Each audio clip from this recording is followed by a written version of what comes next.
अपने पराए। घर की लड़ाइयाँ कितनी भी हो, लेकिन ये भी सच है कि किसी पर कोई आपत्ति हो तो अपना ही परिवार साथ देता है। भैया, मेरे पीछे पुलिस लगी है, प्लीज मुझे बचा लो। रवि और राज दो भाई, लेकिन दोनों में कभी नहीं पटी।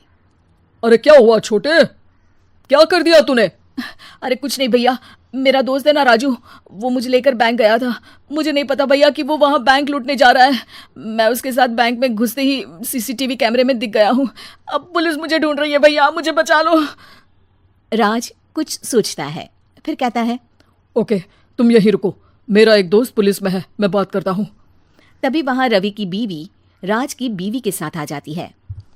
तुम लोगों के घर जब तक पुलिस का आना जाना है, बच्चों को यहीं छोड़ दो, उन पर असर ठीक नहीं पड़ेगा। तभी वहां पुलिस आ जाती है। चलो चलो, कौन है रवि, थाने चलो। मैंने कुछ नहीं किया, मुझे कुछ नहीं पता। अरे वो तो पुलिस स्टेशन चलकर ही पता चलेगा कि कुछ पता है कि नहीं, चलो। कहानी का फ्लैशबैक। भैया, मुझे मेरे मकान में हक चाहिए ही चाहिए। अरे लेकिन छोटे, अभी मेरे बच्चों पर काफी खर्चा है, तेरी भाभी की भी तबीयत ठीक नहीं रहती, बजट बिल्कुल नहीं है कि मैं अलग होकर रहूं। देख लो भैया, 1 महीना है तुम्हारे पास, जल्दी से घर खाली कर दो।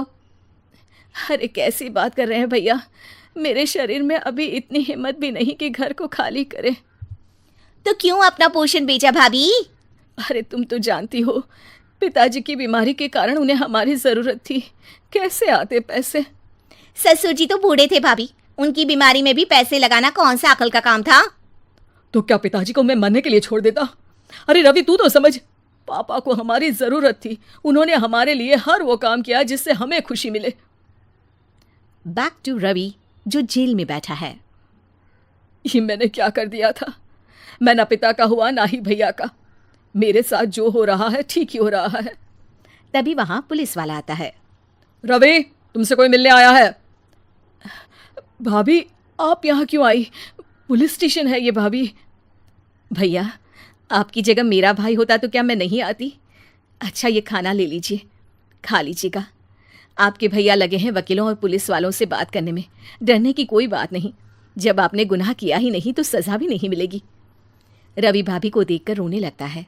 घर में साक्षी चुपचाप बैठी होती है कि तभी सोनम कहती है, अरे साक्षी, क्या हुआ, परेशान क्यों हो रही हो? भाभी, अभी अभी पुलिस स्टेशन से खबर आई है, इन्हें बड़े जेल में शिफ्ट किया जा रहा है। मैं क्या करूंगी भाभी? रो मत, हम अच्छे से अच्छा वकील करेंगे। लेकिन उसमें तो बड़े पैसे लगेंगे दीदी, हम इतना पैसा कहाँ से लाएंगे? अरे क्यों, ये मकान है ना, और मेरे कुछ गहने भी है। साक्षी की आंखों में पानी आ जाता है। पर दीदी, ये तो आप और भैया की मेहनत की कमाई है। पापा के बाद भी तो हम लोगों का सब खत्म हो गया था। पापा को तो बचा नहीं पाए, लेकिन भैया को जरूर बचा लेंगे, और भगवान चाहेंगे ना तो दोनों भाई मिलकर इससे भी बड़ा मकान खड़ा कर लेंगे। साक्षी। थोड़ी देर में राज वहां आता है। सोनम सही कह रही है साक्षी, पैसों की कमी के कारण किसी भी बेगुनाह को सजा नहीं मिलती। राज एक अच्छा सा वकील करता है। सोनम और साक्षी बचाए पैसे और अपने गहनों को बेचकर रवि का केस लड़ते हैं और जल्द ही रवि जेल से बाहर आ जाता है।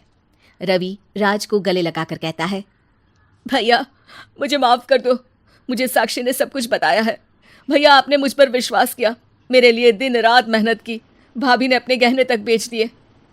भैया, आपने तो पापा के लिए भी पैसे नहीं देखे, लेकिन मैं बहुत ही सेल्फिश निकला।